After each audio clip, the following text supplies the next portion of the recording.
tugiye gusangira amajambo y'Imana kuri teme ivuga ngo gukomeza imigenderanire yawe hamwe n'Imana. Le thème de ce soir dit fortifier ta relation avec Dieu. Nkibona iyi teme y'umwaka wose tuzogenderako. Lorsque j'ai vu le thème de toute cette année, sans vous mentir, je me suis beaucoup réjoui. Je me suis beaucoup réjoui. Et je me suis demandé pourquoi est-ce que Dieu agit ainsi. Selon moi, ce thème serait venu l'année passée. Et que cette année on puisse parler sur la multiplication. Lorsqu'une personne, après sa restauration, ce qui reste, c'est jouir de ses bénédictions. Mais puisque Dieu l'a voulu ainsi, cela est également bon. Gloire à Jésus. Je me suis réjoui. Car après qu'une personne est restaurée, il n'a plus de problème en lui. Car après que l'homme est restauré, il a de bonnes relations avec Dieu. Lorsque nous parlons de la relation avec Dieu, je ne sais pas si vous le comprenez tous.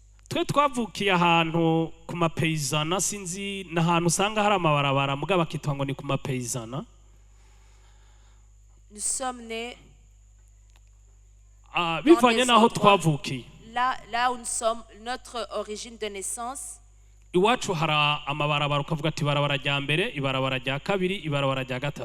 nous, il y a différentes rues, la première rue, deuxième, troisième, etc.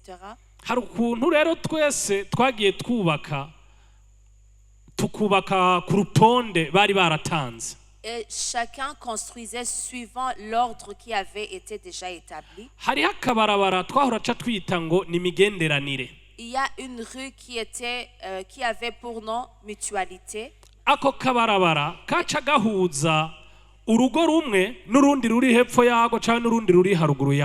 Et cette rue reliait une maison avec l'autre qui se trouvait côté opposé. Ava kuri route principale yinjira mu rugo, sinzi ko mubizi abantu babaye ruguru haraho bitwa ngo mu kigo, kugira uzoshike ku muhana ukabanza guca ahandi mu rugo mwibarabara rija mu kigo hamugashika. Il y avait également une autre rue, la route principale qui dirigeait dans la cour intérieure avant d'entrer dans la maison. Hambavu y'iryo barabara twa dufise utundi tubarabara rero twitwa ngo imigenderanire, kuburyo ushatse kuza kuramutsa naka cyangwa ushatse kuja kumuhana wundi muntu utarinda gusubiza mu ibarabara umanuke uzosubire guca mwajya barabara giwe, ariko novuga ngo yari hakusi twacamwe kugira umuntu ahashike n'ingoga. En parallèle de cette rue se trouvait une rue qui était appelée la mutualité, qui facilitait les visites entre voisins. Rero nk'abana b'Imana, en tant qu'enfants de Dieu, dukwiye kugiranira imigenderanire n'Imana yacu. Nous devons avoir une relation avec notre Dieu. Bisigura ngo kugiranira imigenderanire aho nta obstacle ibihari, nta nzingu umuntu asubira kugira ashobore kubonana n'Imana canke yo ishobore kubonana nawe. Ce qui veut dire que dans ce cas, il n'y a plus d'obstacles ou bien des contours afin que l'homme puisse voir Dieu ou bien que Dieu puisse le joindre. Bisigura ngo iyo umuntu amaze kugiranira imigenderanire n'Imana baba bashobora gukomunikana biri facile. Ça veut dire que lorsque l'homme établit une relation avec Dieu, la communication est facile entre les deux. Amen. Amen. Mu bisanzwe imigenderanire y'Imana n'umwana w'umuntu yarononekaye. La relation entre l'homme et Dieu a été brisée. Iyo migenderanire yononekaye igihe Adamu na Eva bari bamaze gukora icyaha. Et cette relation a été brisée après que Adam et Ève ont commis le péché. kuko imana bibiri iratubwira ngo usomye mu gitabo cy'itanguriro iratubwira ngo ku kagoroba uhoraho yaza kurondera Adamu na Eva akabaganiriza akabayagisha. La parole de Dieu nous dit que le soir, l'Éternel venait voir Adam et Ève pour leur parler. Ariko inyuma yo gukora icyaha iyo communication yarahagaze. Mais après qu'ils aient commis le péché, cette communication a été arrêtée. Ikibitwereka ko iyo communication yahagaze nuko uhoraho yaje kurondera Adamu na Eva arababaza ngo muri hehe. Ce qui montre que cette communication était arrêtée, c'est que lorsque l'Éternel est venu voir Adam et Ève, il leur a demandé où est-ce que vous êtes. Baramubwira ngo rega twagize ubwoba twakumvise turinyegeza kuko turi gusa. Et ils ont répondu, nous t'avons entendu et nous avons eu peur, nous sommes cachés car nous sommes nus. Ico gihe ni imigenderanire y'Imana n'umwana w'umuntu yameze nk'igendera punguka. C'est cela où la relation entre l'homme et Dieu a diminué. Tugiye gusoma mu gitabo cyo kuvayo Imana irabwira Mose abisirayeli irabwira ati ngiye kuzohagurutsa uwundi muntu azovuka mu Bisirayeli. Dieu parla à Moïse en Exode qu'il suscitera en Israël une autre personne qui naîtra du peuple d'Israël. Kandi uwo muntu abazomwubaha bakagendera ku vyagezwe vyiwe no bafise amahigwe. Et ceux qui obéiront à cette personne et qui respecteront ses ordres, c'est eux qui auront l'opportunité, la grâce. Uwo muntu Mose yari karavuga yari Kristo Yesu twahawe. Et la personne dont Moïse parlait, c'est Christ Jésus qui nous a été donné. Yesu Kristo asubiye agarutse aje ku isi. Lorsque Jésus-Christ est venu ici au monde, aza kurestora ya migenderanire yari yarononekaye hagati y'umwana w'umuntu n'Imana. Il est venu restaurer la relation qui était brisée entre l'homme et Dieu. Umuntu ntiyabagisubira kumva ko afise absence y'Imana nkuko Adamu na Eva ubwa mbere bavyumva ko babifise. Pour que l'homme ne sente plus l'absence de Dieu tel que Adam et Ève l'ont senti. Kuko kuva ico gihe Imana ntiyasubiye kubana n'umuntu nkuko vyabana ubwa mbere bagikora icaha. Depuis ce jour, Dieu n'a plus demeuré avec l'homme tel que cela était avant qu'ils aient commis le péché. Bibiliya iratubwira ngo mpwemu yera yaza ku muntu ka bushungwe. La parole de Dieu dit que le Saint-Esprit venait sur une personne. Kuko Imana yabifise ikikeneye kubwira umuntu. Car Dieu avait une mission ou un objectif sur une personne. Ariko Imana ntiyabana nabo. Mais Dieu ne pouvait pas demeurer au milieu d'eux. Ariko Kristo Yesu amaze kuza mu isi, après que Jésus-Christ est venu ici au monde, arayibamwo, il a vécu dans ce monde, arakora icamuzanye, il a accompli sa mission, aremera aradupfira, il a accepté de mourir pour nous, arahambwa, il a été enterré hama arazuka. Et il est ressuscité.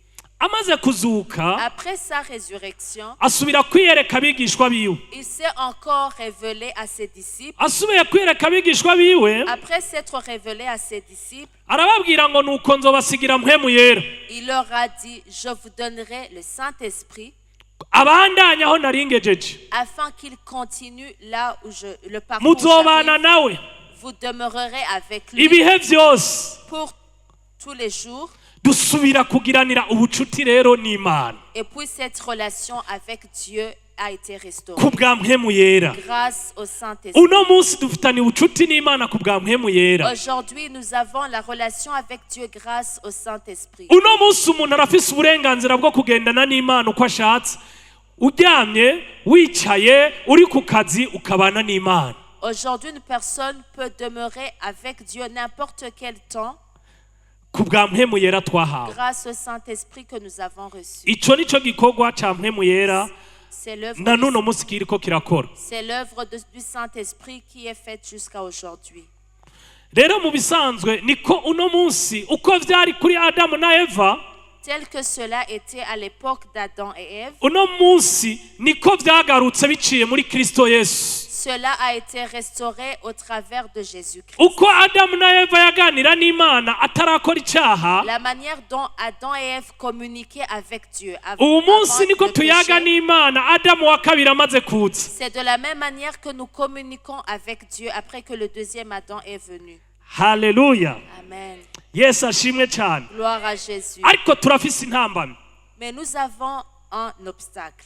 ituma imigenderanire yacu n'Imana ihava. Qui fait que cette relation avec Dieu soit brisée. Nk'uko Adamu yakoze icyaha, Tel que Adam a commis le péché bigatuma imigenderanire yiwe n'Imana yiwe ihava, et a eu pour conséquence le brisement de sa relation avec Dieu. niko n'uno munsi iyo umuntu akoze icyaha yirukana mpwemu yera muri we, mpwemu yera akaba kure yiwe. Il en est de même qu'aujourd'hui, lorsqu'une personne pêche, il chasse le Saint-Esprit en lui. Rero iyo two turaraba iyi teme Et lorsque nous regardons ce thème ivuga ngo nukunaguka, qui parle de la restauration, kuba restore, qui parle sur la restauration, mu bisanzwe umuntu anaguka ku kubera hari aho yigeze gushaya cyangwa hari aho yigeze kuba adahagaze nk'uko yategerezwa kuba ari. on parle de la restauration lorsqu'il y a des aspects là où une personne a échoué ou bien ne tient plus debout comme avant. Mu bisanzwe haba hari igikeneye guhinduka, Ça veut dire qu'il y a une transformation qui est nécessaire. kandi guhinduka c'est pas par hasard, Et la transformation ne se produit pas par hasard. bidusaba ingufu, Cela te demande l'effort. bidusaba gukora. Cela te demande de travailler. Si ibintu umuntu ashobora kuryama bugaca mu gitondo yumva ko yahindutse. C'est pas quelque chose qui se produit pendant la nuit et le matin une personne se réveille après que la personne ait changé. Biradusaba kugira ingufu. Il nous demande de fournir des efforts. Yesu ashimwe cyane. Gloire à Jésus. Reka turabe mu gitabo ca Yakobo, Lisons dans le livre de Jacques, turaba mu gitabo ca Yakobo igice ca 4, épître de Jacques, chapitre 4, turahera ku murongo w'indwi à partir du verset 7 tugeze ku murongo w'umunani. jusqu'au verset 8. Turahera ku murongo w'indwi tugeze ku murongo w'umunani. Du verset 7 au verset 8. Nuko mugamburukire Imana ari nuko mugamburukire Imana ariko mugwanye wa mugwanizi nawe azobahunga. Mwiyegereze Imana nayo izobegera, yemwe banyabyaha nimukarabe, yemwe ab'imitima ibiri nimwiyeze imitima. Amen. Amen. Yesu ashimwe cyane. Gloire à Jésus. Ubu yari Yakobo ariko abwira ubwoko bw'Imana. Ici, c'est Jacques qui s'adressait au peuple de Dieu. Mu bisanzwe nta kuba restore hatabaye ukwihana, Il n'y a pas de restauration sans repentance. kandi kugira umuntu abe restore abanza akisuzuma. Et pour qu'une personne soit restaurée, la personne doit d'abord faire une introspection Akaraba igikenewe muri we. pour réaliser ce dont il a besoin en lui. Iyo amaze kubona igikenewe muri we, Et après avoir découvert ce dont il a besoin en lui, aca ahinduka, il change. nica aca ashira ku mutima, Et il s'applique à cela. akavuga ati aha hantu ndabona ko bitagenda Et neza, la personne dit, dans ce domaine, ça ne marche pas. aho byagoramye akahagorora. Et là où il y a le désordre, il y met l'ordre. Icya mbere rero kugira umuntu ashobore kuba restore, La première des choses pour être restauré, umuntu arabanza agakira, une personne doit d'abord être guérie. tugakira mu mutima. Nous guérissons dans nos cœurs. Umuntu ashobora kugendana ibikomere, Une personne peut avoir des blessures kandi ivyo bikomere bikamutera ibyaha. et ces blessures lui poussent dans le péché. Naco gituma Yakobo yakaravuga ngo C'est pour cela que Jacques parlait.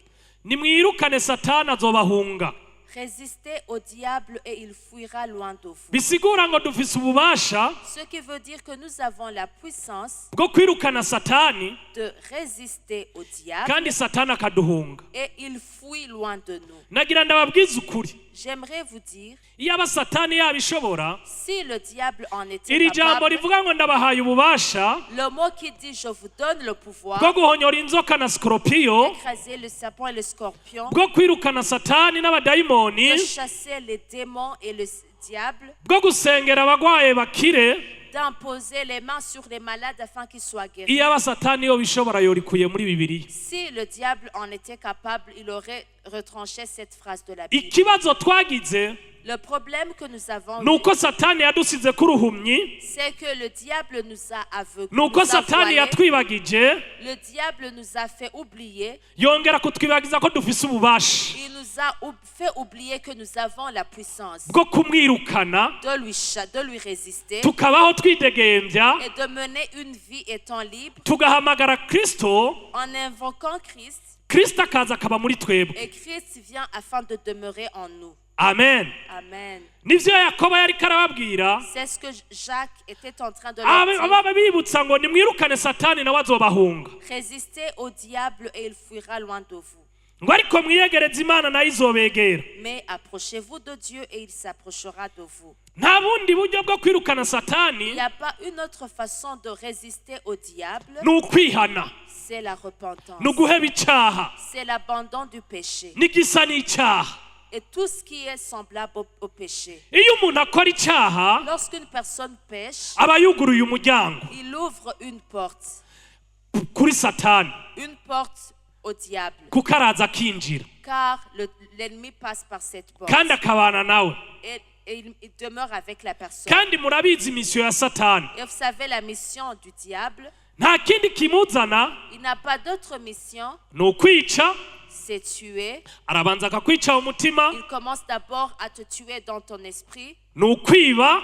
c'est dérober. Arabanza akakwiba amahoro, Il commence à te voler ta paix ahejeje kukwiba amahoro akabona kukwica. et puis il t'égorge par après. Mu bisanzwe akwica wasanze warapfuye, Il t'égorge après que tu es déjà abanza mort. akakwica ukiriho. Il commence d'abord à te tuer petit à petit. étant Tukabona en vie. umuntu umenga aragenda, Nous voyons une personne soi-disant bien portante. umuntu ni muzima, Une personne est bien portante ariko umuntu yarahejeje gupfa. alors que la personne est morte intérieurement. Ni naco gituma icyaha ari kibi. C'est pour cela que le péché est très dangereux. Icyaha ni kibi, Le péché est très mauvais. uretse nuko kitubuza kuja mu ijuru, Non seulement il nous empêche d'aller au ciel, no muri iyi si y'abambaye umubiri, même ici sur cette terre des vivants, gituma umuntu abaho nabi. il fait que le péché fait qu'une personne mène une vie misérable. Kuko icyaha kigira ingaruka. Car le péché a des conséquences. Ushobora kubona uno munsi kuri kurabaho neza, Tu peux te considérer aujourd'hui mener une vie meilleure, ariko igihe kirekire kiri imbere,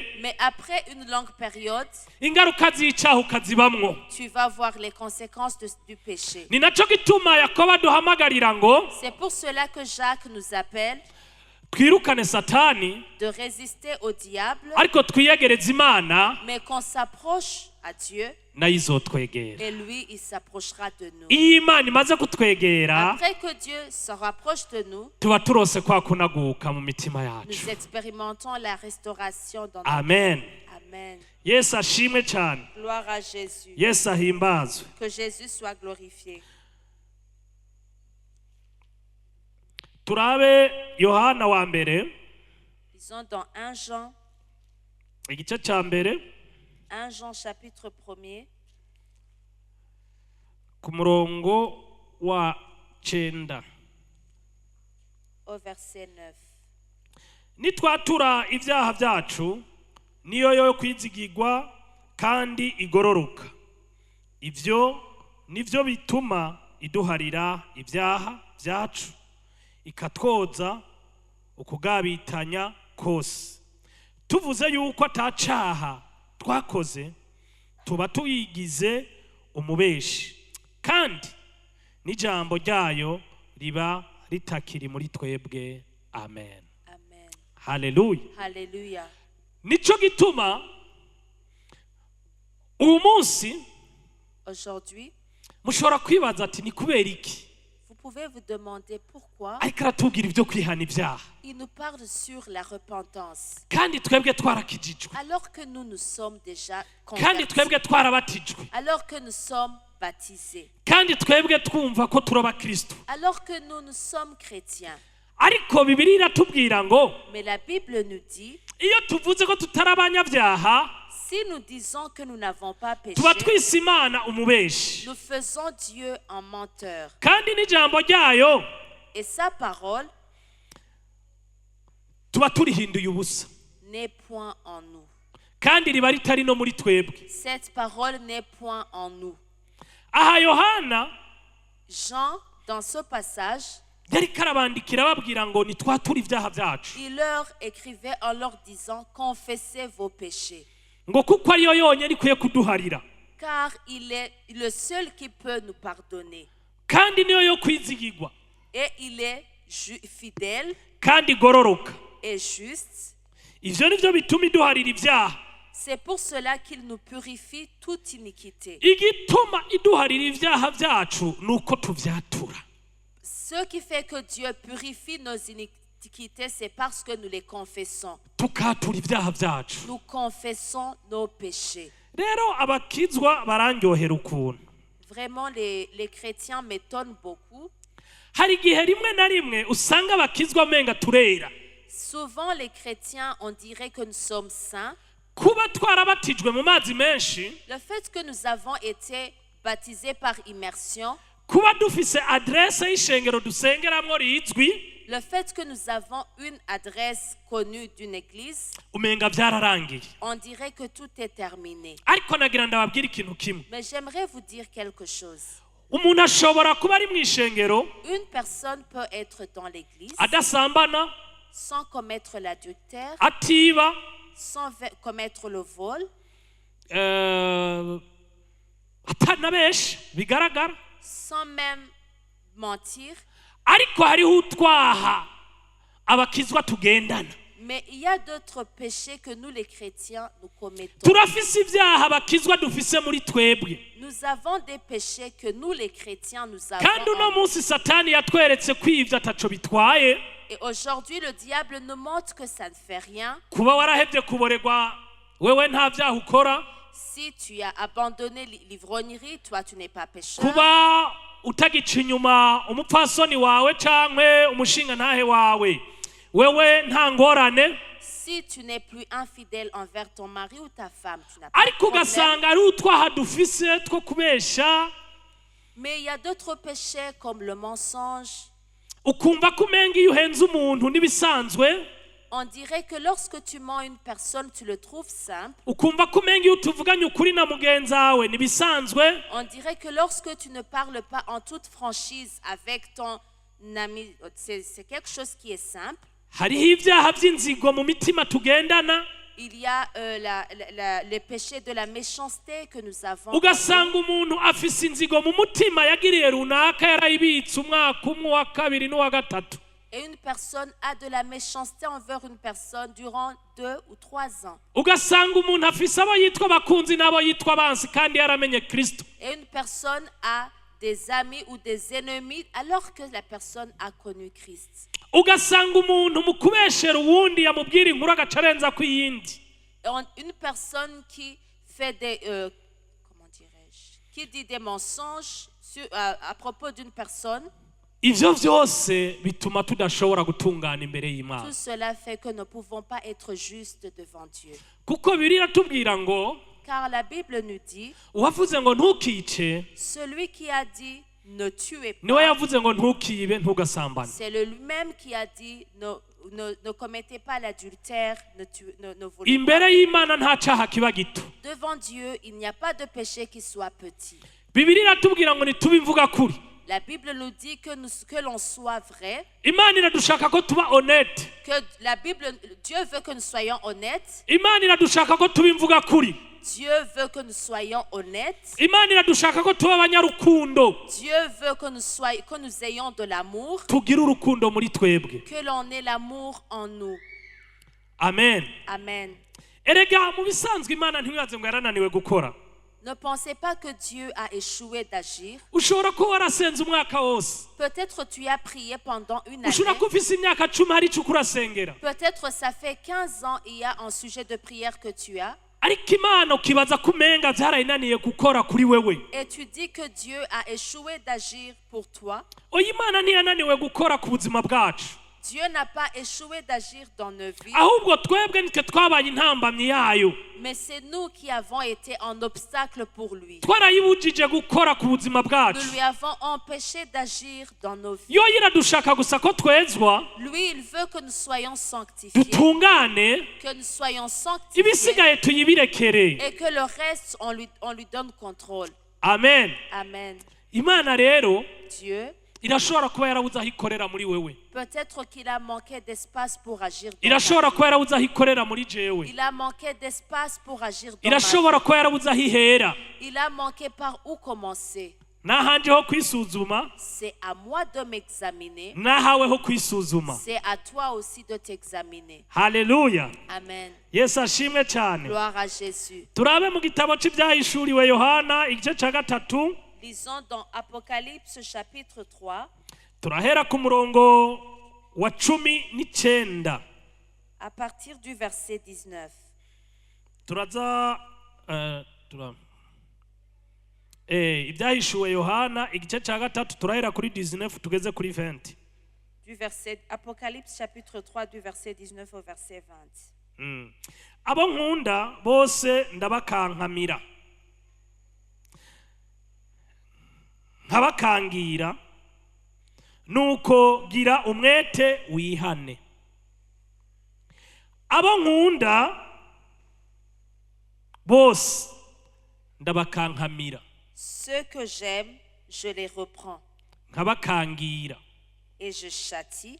nuko gira umwete wihane. Aie donc du zèle et répands-toi. Igihe cyose Imana idukeneye, Chaque fois que Dieu a besoin de toi, hari ikintu ngira nibutse abakizwa. il y a quelque chose que je vais rappeler aux chrétiens. Imana ntiraje ishinga n'ibyo twebwe dukeneye, Dieu n'est pas préoccupé par nos besoins kandi ibyo si byo bikuru cyane, et cela n'est pas une priorité. ariko ikiraje ishinga Imana Mais ce qui est plus important pour Dieu, n'imitima yacu, ce sont nos cœurs. kuko ijambo ry'Imana yatubwira ngo Car la parole de Dieu nous dit, ngo ntukagire ubwoba bw'ica umubiri, n'aie pas peur de ceux qui tuent le corps, ngo badashobora kwica umutima, alors qu'ils ne sont pas capables de tuer l'âme. ngo ariko utinye igishobora kwica umutima, ngo kikagira n'ububasha bwo kumanurira muri Gehinomu. Mais crains ce qui peut nuire à ton âme et le faire descendre jusqu'à la guerre. Rero icyo Imana ikeneye ku buzima bwacu Et ce que Dieu a besoin dans nos vies, ni ugukiranuka. c'est la justice. Ni nacyo gituma Imana yabwiye amajambo Yohana mu kizinga Patimo, C'est pourquoi que Dieu parla à Jean ces paroles dans l'île de Patmos imubwira ngo abo nkunda ndabakankamira kandi ndabakangira. en lui disant, tout ce que j'aime, je reprends et je châtie. Niwumva Imana igukankamira cyangwa ikagukangira, Si Dieu te reprend ou te châtie, uzomenye ngo ndi umukunzi w'Imana, sache que tu es son bien-aimé. uzomenye ngo kumbe mfise agaciro mu nyonga z'Imana, Sache que tu as la valeur dans les yeux de Dieu. kuko Imana yacu idukunda idufuhira. Car notre Dieu, il nous aime, en même temps, il est jaloux pour nous. Ni nacyo gituma idukangira, C'est pour cela qu'il nous châtie. ni nacyo gituma ikureka bikaba kurya ubizi, C'est pour cela qu'il le permet tel que tu le ni sais. nacyo gituma ibireka bikononekara rimwe na rimwe, C'est pour cela que des fois, il laisse qu'il y ait du chaos kugira ishobore kurekipera umutima wawe. afin de récupérer ton esprit. Kuko Imana igukuye ahantu Car si Dieu te tire d'un certain endroit, mu kibazo runaka, dans un problème quelconque, ugatahura ko ari Imana yakigukuyemwo, et que tu es conscient que c'est Dieu qui t'en a délivré, cyangwa iyo uhuye n'ikibazo kidashobora gukemurwa n'uburyo ufise, ou bien si tu fais face à un défi qui ne peut pas être résolu par les moyens que tu possèdes, kidashobora gukemurwa n'abana bawe, un défi qui ne peut pas être résolu par tes enfants, kidashobora gukemurwa n'abakomeye wizigiye, qui ne peut pas être résolu par les personnes dont tu fais confiance, benshi baturuna ku Mana, plusieurs se tournent vers Dieu. bakabona ko Imana ari ibishoboye. Et ils réalisent que seul Dieu en est capable. Iyo rero Imana iciye ibigukorera, Et si Dieu agit en ta faveur, muri ico gihe Imana ihabwa icubahiro dans muri wewe. ce cas, Dieu est glorifié en toi. Ni nacyo gituma itureka C'est pour cela qu'il nous laisse. bikononekara, Il laisse qu'il y ait du chaos, ariko kugira mais afin que izosubire kutwiyegezana imbabazi. il puisse se rapprocher avec miséricorde. Haleluya, Amen. Yesu ashimwe cyane. Gloire à Jésus. Aya majambo Ces paroles, reka turabe ku murongo wa 20. lisons au verset 20. Mpagaze ku rugi ndaramukije, umuntu niyumva ijwi ryanje akugurura urugi ndinjira iwe dusangire. Amen. Amen. Reka dusome ku murongo wa 21. Lisons verset 21. Unesha nzomuha kwicarana nanje ku ntebe yanje y'ubwami nk'uko nanje nanesheje nkicarana na data ku ntebe yiwe. Amen. Amen. Ngo uri n'ugutwi niyumve ico mpwemu abwira ishengero. Amen. Amen. Amen. Yesu ashimwe cyane. Gloire à Jésus. Ngwehenda dodora Voici, je me tiens, je frappe. uwugurura Si quelqu'un ouvre la ndinjiriwe porte, j'entre chez lui dusangire. et je soupe avec lui. Ndiko ndasoma aya majambo En lisant ces paroles, nabonye ko ikibazo si Imana. j'ai été conscient que le problème n'est pas Si Dieu. Imana yanse kudukorera. Ce n'est pas Dieu qui a refusé Si d'agir. Imana yanse kubishitsa. Ce n'est pas Dieu qui a refusé de l'accomplir, Ahubwo twe twarugaye mais c'est nous qui avons fermé. kubwo gukora ibyaha kwacu Nos péchés kugaye umuryango ont fermé la porte. bituma tudashobora kugururira Et Imana. cela a fait qu'on ne peut pas ouvrir la porte pour Iki Dieu. kigoroba Cette soirée, ndaguhamagarira kugurura umutima wawe. je t'appelle à ouvrir ton cœur. Wugurura umutima wawe Ouvre ton cœur mpwemu yera aze mubane nawe. afin que le Saint-Esprit vienne pour demeurer avec toi. Kristo aze aganze muri wewe Afin que Christ vienne régner en toi hama musangire. et que vous puissiez souper ensemble. Amen. Amen. Ngo unesha Celui qui vaincra, azohabwa kwicara ku ntebe y'icyubahiro. je le ferai asseoir avec moi sur mon trône. Amen. Ariko aya majambo muko murayumva? Est-ce que vous Ngo comprenez ces unesha paroles? Celui qui vaincra, kuri 20 unesha nzomuha kwicarana nanje ku ntebe yanje y'ubwami. celui qui vaincra, je le ferai asseoir avec moi sur mon trône. Turahamagarirwa kwikunkumura icitwa icyaha n'akaha. Nous sommes appelés à nous débarrasser de tout péché. Erega nuko twebwe tubona ivyo mw'isi Nous voyons les choses de ce monde. kandi tubona ivyo mw'isi kuko ari byo tubana navyo, Nous voyons ceux de ce monde parce que c'est là où nous vivons. kandi tubona ko umenga nivyo bifise agaciro. Et nous voyons que cela, c'est ce qui est précieux. Ariko ndibaza neza ko mu bwenge bwanje Mais je pense, dans mon intelligence, ko ata kintu corusa agaciro kwicarana na Yesu Kristo ku ntebe y'ubwami. qu'il n'y a rien de valeur, qui a une valeur plus que s'asseoir avec Jésus sur Nta son kintu trône. coruta ico kintu. Il n'y a rien qui puisse être supérieur à cela. Turaniganira intebe zo mw'isi On peut lutter pour avoir les trônes de ariko ce izo monde, niz'igihe gito. mais ces trônes sont pour une petite durée. Turaniganira ubwami bwo mw'isi Nous luttons pour le royaume de ce monde, ariko ivyo ni ivy'igihe gito. mais cela c'est pour une courte période. Ariko Yesu aratubwira ngo Mais Jésus nous dit, unesha celui qui vaincra, unesha. celui qui vaincra, Mbega unesha nesha iki? celui qui vaincra, qu'est-ce qu'il aura vaincu? Unesha nesha icyaha. Celui qui vaincra aura vaincu le péché. Turahamagarirwa kunesha Nous icyaha sommes appelés de vaincre le kugira péché dushobore kwicara afin de nous asseoir ku ntebe y'ubwami sur le trône natwe tuganze. et que nous aussi nous puissions régner. Erega iyo wicaye ku ntebe y'ubwami Lorsque tu t'assois sur le trône, nawe uba uri umwami. tu es roi aussi. Amen. Amen. Yesu ashimwe cyane. Gloire à Jésus. Yesu ahimbazwe. Gloire à Jésus. Icyo mu mugoroba Si ce soir, mugaha agaciro ibi bintu, vous donnez la valeur à mugaha agaciro aya majambo, vous donnez la valeur à ces paroles mukumva ingene ari vyiza et que vous compreniez combien c'est agréable kwicarana n'Imana mu ijuru, de s'asseoir avec Dieu ingene au bifise ciel. agaciro kanini. Combien cela a une grande valeur. Amen. Amen. Yesu ahimbazwe cyane. Gloire à Jésus. Hari igihe umuntu umenga Il y a des fois une personne, hari igihe umuntu aba mu bintu byo gukekeranya, des fois une personne se trouve dans le doute. ugasanga dufise ibintu byo gukekeranya mu buzima, Nous avons le doute sur la vie. ugasanga umuntu afise twa tuntu tw'udushari Une personne a des jalousies, tw'inzigo, méchanceté, urwanko. la haine. Ivyo byose nibituma tudashobora kunesha. Tout cela nous empêche de vaincre. Kandi umviriza ndababwira ikintu kimwe, Et écoutez-moi bien, Bibiri tubwira ngo la Bible nous dit, ikibi le mal kizokwica umunyakibi. tuera le méchant.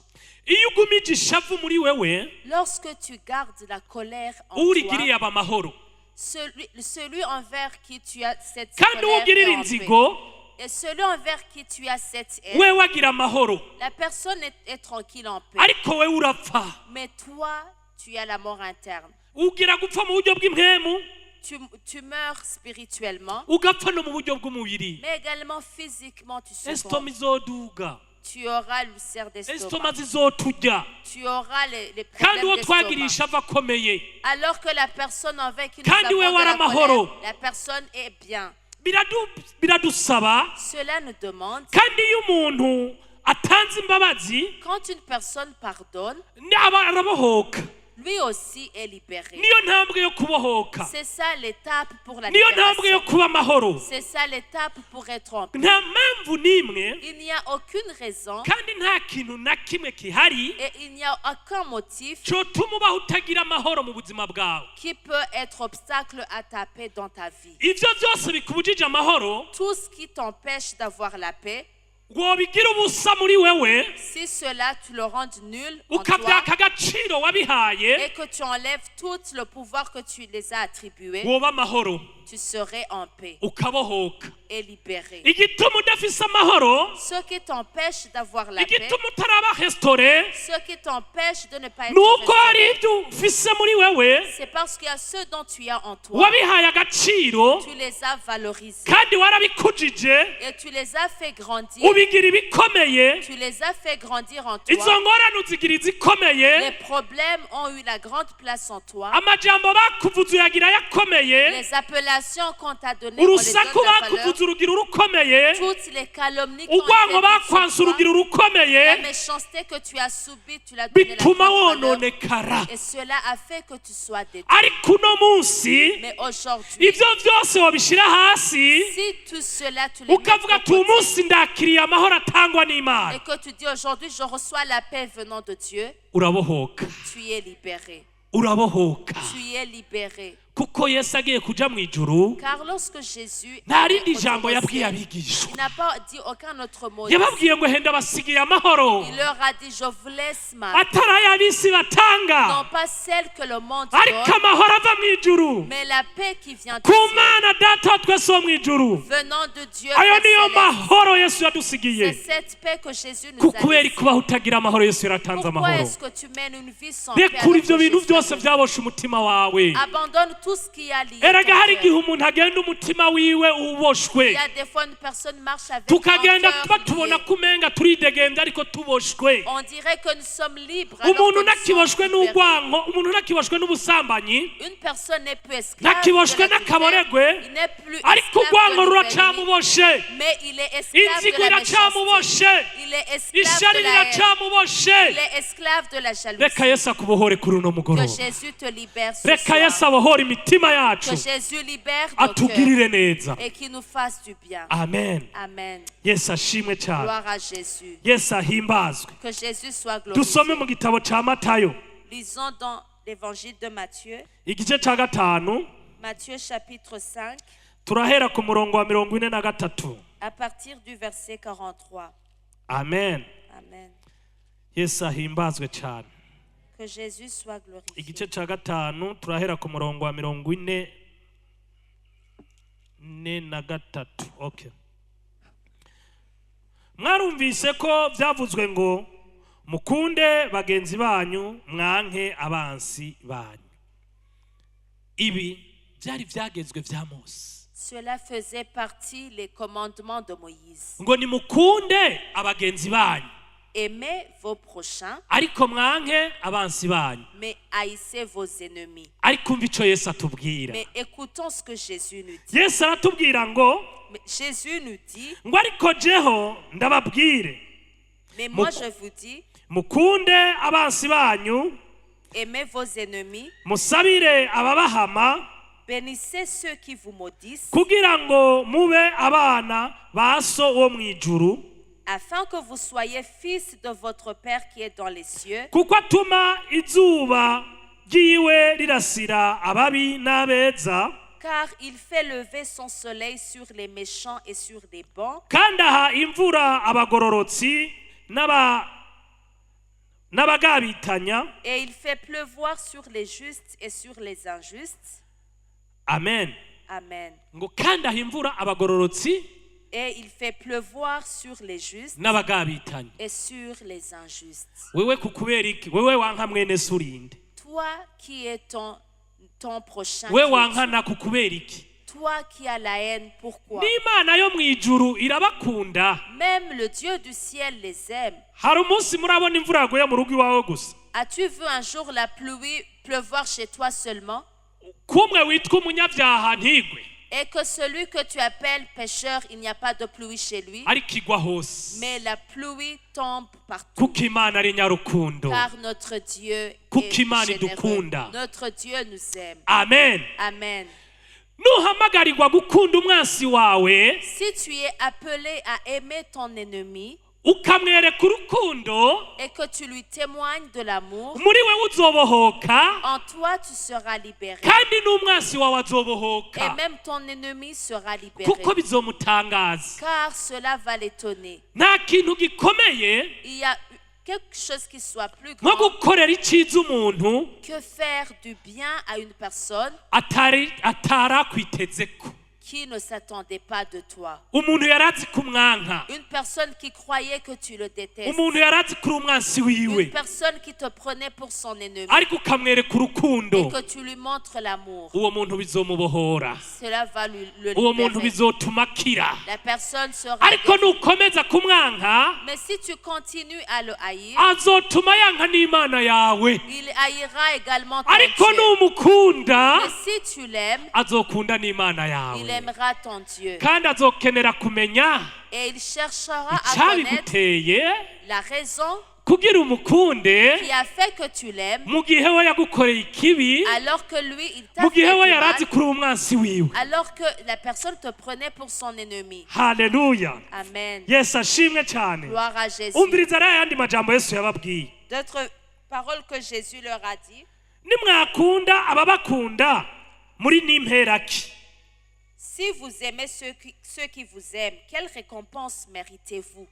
Jewe ninkunda Oscar, Moi, si j'aime Oscar ariko nkanka Yves, et que je déteste Yves, kuko Yves anyanka, parce que Yves lui aussi me déteste, nta mpera mfise. je n'ai pas de récompense. Na Oscar nomuha ivyanje, Même si je donnerais tous mes biens à Oscar, nakunze uwunkunda. j'ai aimé la personne Ivyo qui m'aime kumana nta aussi. gaciro Et bifise. devant Dieu, cela n'a pas de Uwo valeur. munsi mwige guha amakado abansi banyu. Aujourd'hui, apprenez à donner des cadeaux Nagira à vos anniversaire ennemis. utekere ikado uyimushire, Si la personne fait l'anniversaire, prends un cadeau et uyimuhe, offre-lui un cadeau. umwereke urukundo. Montre-lui l'amour. Ivyo nivyo bifise agaciro mu nyonga C'est z'Imana. ce qui a la valeur dans les yeux Ivyo de nivyo Dieu. bifise agaciro. C'est ce qui a la valeur. Amen.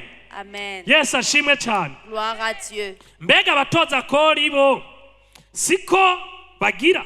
Les publicains aussi, n'agissent-ils pas de la même? Erega n'abatoza kori bakunda abatoza kori nkabo. Même les publicains aimaient les publicains comme eux. Abafarisayo bakunda abafarisayo nkabo. Les pharisiens aussi aimaient les pharisiens comme eux. Abo bantu babiri bari bafise urwanko hagati yabo. Toutes ces deux catégories de personnes avaient de la haine entre Nico eux. gituma Yesu yabavuzeko. C'est pour cela que Jésus a parlé sur eux. Ndibuka Yesu ariko aragendagenda mu mabarabara y'i Yerusalemu. Je me rappelle Jésus marchant dans les rues de Jérusalem. Umugabo ari aho umutoza kori biratubwira ngo yari umugabo akomeye umutoza kori, umukuru w'abatoza kori. La Bible nous dit qu'il était le chef des publicains. Yigira inama mu mutima wiwe, Il s'est dit en lui-même, ngo ariko ndakeneye kumenya uwo mugabo bavuga Yesu. moi j'ai besoin de connaître cette personne. de Ndakeneye Jésus. kumenya uwo ari we. J'ai besoin de connaître réellement qui il est. Mugabo kubw'icubahiro yari afise, Mais à cause de la renommée qu'il avait, ntiyashobora kugenda arabandana n'abantu agenda anigana kubw'icubahiro yari afise muri sosiyete. il ne pouvait pas marcher au travers de la foule à cause du titre Muri qu'il avait. sosiyete yari umuntu w'agaciro, Dans la société, il avait yari un grand umuntu renommé. akomeye. Il était une grande personne. Yumvira umukuru w'abatoza kori muri Yerusalemu. Imaginez un chef des publicains de Jérusalem. Ico gihe yari umuntu akomeye, À cette époque, c'était une grande personnalité. yakorana n'ingoma y'abaroma, Il travaillait avec les chefs des kandi Romains. ingoma y'abaroma ico gihe niyo yaganze isi, Et c'était le royaume des Romains niyo qui yatwara gouvernait. abisirayeli. C'est ce royaume qui gouvernait les bisigura ngo yari umuntu Israélites. akomeye w'agaciro Ça veut dire qu'il était une personne qui avait une ariko grande renommée. arigira inama Mais il s'est dit en aravuga ngo lui-même, reka nirukange il a dit, il faut que j'aille, nurire igiti que je monte sur un arbre. kandi biratubwira ngo yaranasanzwe ari na mugufi Et la Bible nous dit qu'il était de courte taille. arirukangira Il s'est pressé, yurira igiti il est monté sur l'arbre kugira aze kuraba uwo mugabo bita yesu afin de voir cette personne du nom de atarinze Jésus kunigana n'abafarisayo n'abaki sans toutefois faire une lutte avec kugira les murabe pharisiens yitanguye afin qu'il le regarde bien. ariko yesu akaragenda Et lorsque Jésus marchait, ngo ageze munsi y'ico giti arrivé en dessous de cet ngo arbre, arangamiza hejuru il a regardé, il a levé les yeux, aravuga ngo zakayo il a dit Zachée, ngururuka descends, kuko uyu munsi car aujourd'hui, nkwiye je dois kurara iwawe venir chez toi. haleluya Amen. iyumvire rero Imaginez, ibibazo bibere atanguye les problèmes ont imanza surgi. ziba ziratanguye gucibwa Il y a les jugements Mu qui ont mitima. surgi dans le cœur. uyu mugabo tumuzi nka mesiya Nous connaissons cette personne comme le ni Messie. gute aza kurara mu nzu y'umunyabyaha nk'uyu yatumaze Comment peut-il passer la nuit chez un pécheur qui nous a dérobés? yaratwivye Cette personne nous a ni dérobés. umusuma C'est un voleur. mu gutoza ikora arenza ko n'ivyiwe En faisant la collecte des bisigura ngo mu des byo yatoza ça veut dire que dans sa collecte, hariho ivyo zakayo atadeklarara il y avait des déclarations que Zachée ne kuko faisait pas. icyatweretse ko hari ibyo zakayo atadeklarara Ce qui nous prouve qu'il y a des déclarations que Zachée ne faisait pas, nuko c'est parce que amaze kubana na yesu mu nzu iwe après que Jésus est venu dans sa maison, ubuntu bw'imana la grâce de Dieu bwamuje ko est descendue sur lui aca aravuga ngo et puis il a dit, ibyo nagunze abantu tout ce que j'ai pris aux autres, ndabigwiza mu kubibaha je vais le multiplier en leur remettant. bisigure ko hari ibyo yari Ce yarabagunze qui veut dire qu'il avait ibyo yari un afise juste. bitari ibyiwe Il y avait les possessions qu'il avait qui ne lui appartenaient pas. iyo rero umuntu yakiriye kristo Lorsqu'une personne reçoit Jésus muri we en lui, naguma uko yari ari il ne reste pas tel que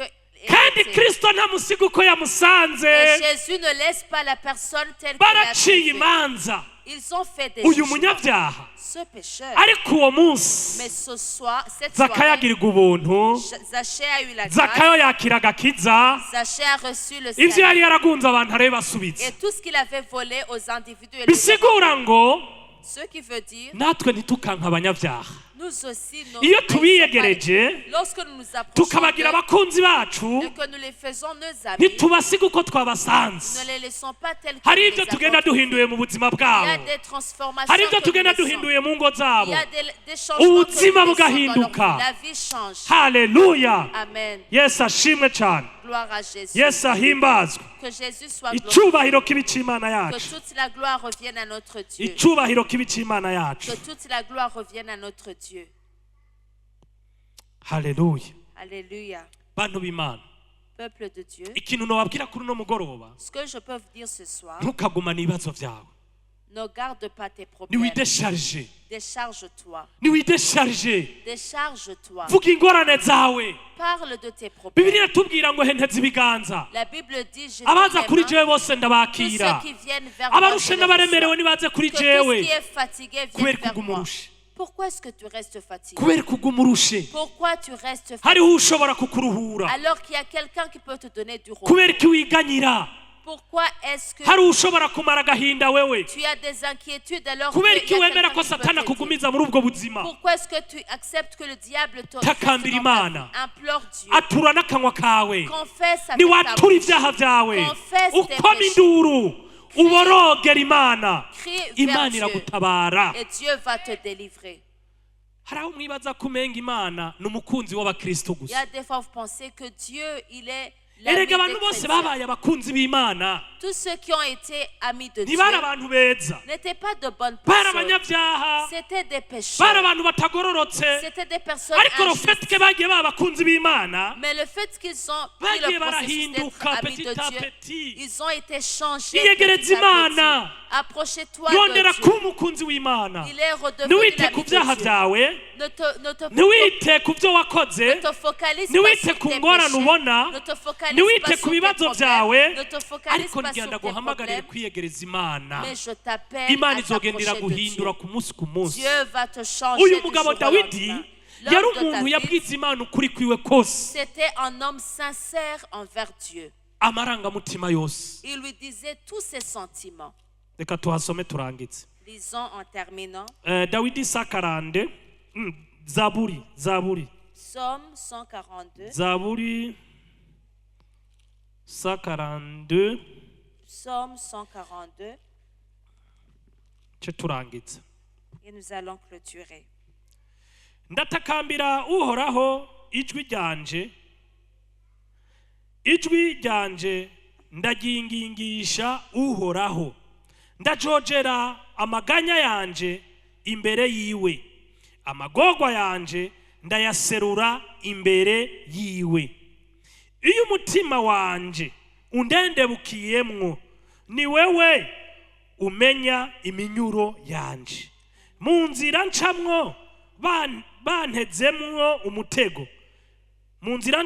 bantezemwo umutego itegereze iburyo bwanje urabe ko hari umuntu ampa nigwere mbuze ubugingo nta muntu ababaye ubugingo bwanje ndagutakambira uhoraho we nkakubwira nti ni wewe buhungiro bwanje n'umugabane wanje mw'isi y'abakiriho banga ugutwi ugutakamba kwanje kuko nshishijwe bugufi cyane unkize abampama kuko bandusha inkomezi kura umutima wanje mwibohero kugira ngo nshime izina ryawe abagororotsi bazonkikiza kuko uzoba ungiriye neza.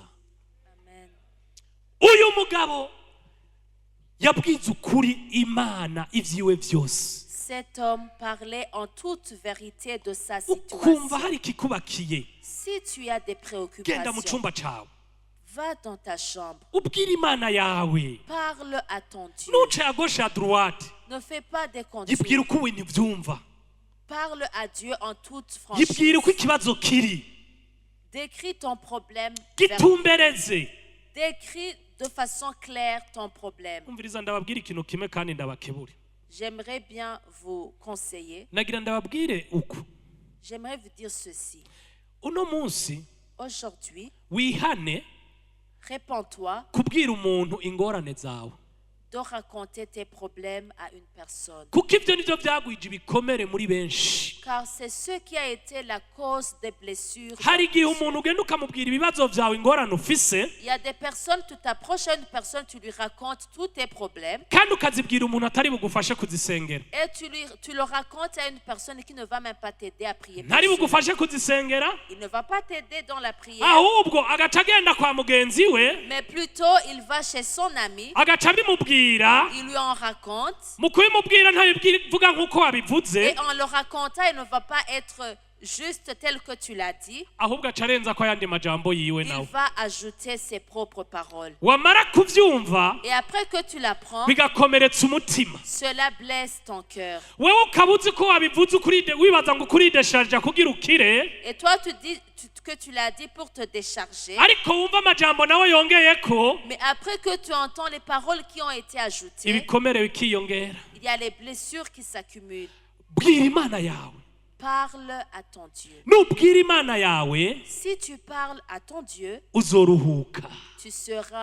tu auras dawidi du repos. yavuze ngo ni wowe Mana yanje njogera amaganya yanje yose. David a dit, c'est toi mon Dieu à qui je répands ma détresse. ngwehe abansi banje barampagurukiye Mes ennemis se lèvent ngo nta contre moi. n'uwumpa nigwere Et nul ne se soucie de nta moi. n'uwubabaye ubugingo bwanje. Personne ne se soucie de ma vie. umuvyeyi wawe arashobora kutababara ubugingo bwawe Ton parent peut ne pas se soucier de ta vie. kandi n'umwana wawe arashobora kutababara ubugingo bwawe Et même ton enfant peut ne pas se kuko soucier ivyo de ta vie. twarabibonye mu isi. car cela nous l'avons kuko vu. niko Si systeme y'isi imeze. c'est tel que le système de son monde Twabonye est abavyeyi conçu. benshi Nous avons vu beaucoup de parents bagwara bakagera ku mfiro qui tombent malades, bagashaka kwikora kutwo barondeye, qui veulent même utiliser tout abana ce dont bakababwira les toya cherchaient. ntibishoboka Leurs enfants leur disent kuko non, c'est batababaye pas ubuzima impossible. bw'umuvyeyi. Car ces enfants ne se préoccupent pas de la vie Amen. de leurs parents. Nta wundi ashobora kubabara ubugingo bwawe Nul ne peut se soucier de ta atari vie Kristo. si ce n'est que Christ. Ivyo ukenye Tout ce dont tu manques, n'ivyo wipfuza tout ce que tu désires, bibwire Kristo, parle cela à Christ. umutima wawe uzobohoka. Ton cœur sera Kuko libéré. Dawidi yavuze ngo umutima wanje uraboshe. Car David a dit, mon cœur est lourd. Tugenda imitima yacu iboshe, Nos esprits sont abattus. ariko nta wundi akwiye kubohora imitima yacu. Mais nul ne peut décharger nos cœurs. Nta wundi akwiye kubohora ubugingo bwacu Nul ne peut libérer nos vies atari Kristo Yesu. si ce n'est que Christ Jésus. Kristo Yesu niwe atanga amahoro. Christ Jésus, c'est lui qui donne la paix. Ahatagira amahoro niwe ashiraho Là amahoro. où il n'y avait la paix, c'est lui qui Ahatagira restaure la ubugingo paix. niwe atanga Là où ubugingo. il n'y avait pas la vie, c'est lui qui fait couler la vie. Haleluya. Amen. Yesu ashimwe cyane. Gloire à Jésus. Yesu ahimbazwe Que cyane. Jésus soit glorifié. Yesu ahimbazwe cyane. Que Jésus soit Ndashaka glorifié. umuntu agenda adafise amahoro kuri uno mugoroba J'aimerais que toute personne qui manque aze de hano la paix, tumusengere. que la personne vienne ici en Umuntu yumva ko papier. umutima wiwe uboshwe, Toute personne dont le cœur est abattu. umuntu yumva ko ubuzima bwiwe bwohinduka, Toute personne qui veut que sa vie soit ahaguruke changée. tumusengere. Que la personne se lève. Kuko on Imana va yacu prier. niyibohora Car imitima c'est yacu. le Dieu qui libère nos Imana cœurs. yacu niyiruhura. C'est Dieu qui donne du Imana repos. yacu nitanga ubugingo. C'est notre Dieu qui donne la Nta vie. handi hari ubugingo atari muri Kristo Il n'y a Yesu. pas aucun endroit où il y a la vie sinon en Christ Jésus. Amen. Amen. Yesu ashimwe cyane. Gloire à Jésus. Muhaguruke dusenga Imana. Levons-nous, nous allons prier Dieu. Ndarangije. Je Muhaguruke termine. dusenga Imana. Levons-nous, nous allons prier. Ngo niyo yonyine ibohora ibyaha byacu. C'est lui seul qui peut nous libérer Iyo de nos twatuye ibyaha péchés. byacu, Si nous confessons ngo niyo nos yonyine péchés, iharira. il est le seul qui pardonne. Nta yindi iharira ibyaha atari Kristo Il Yesu. n'y a aucune personne qui peut purifier le péché si ce n'est que Christ Amen. Jésus. Amen. Uhoraho mana yacu, nyene icubahiro nyene ubushobozi, niwe watubwiye ngo abarushe n'abaremerewe nibaze kuri jewe ndabaruhura. Turengutse imbere zawe mwami, turengutse imbere zawe kugira ushobore kuruhura imitima yacu. Ndakwinginga nyene icubahiro nyene ubushobozi, reka uruhure imitima ya buri umwe wese ari ngaha. Reka utugirire neza, reka mwami Imana ukwiganyira guhagarare, kuko ijambo ryawe rirambwira ngo hari ukwiganyira n'ukwidodomba ngo ntihaba ubwiza bwawe. Turakwinginga kuri uno mugoroba imitima yacu ibohoke. Turakwinginga kuri uno mugoroba uzubane natwe. Turakwinginga kuri uno mugoroba udusuke mu inyota yawe yo kukwiyegereza, kuko ijambo ryawe ryatubwiye ngo nimwampamagara nzoza, nimwanyiyegereza nanjye nzobegera. Reka uze rero utwegere, uzubane natwe, uzube mu ngo zacu, uzube mu miryango yacu, muri twebwe haba impinduka. Uzoba ukoze mwami Imana. Turahamagaye ubwiza bwawe, turahamagaye presence yawe. Reka iziganze imitima yacu, reka utugirire neza muri byose. Reka rero ujane n'umwe wese ubagirire neza, kandi izina ryawe rishishikare gushigwa hejuru. Ni mu izina ryawe rya Yesu Kristo dusenzemwo. Amen.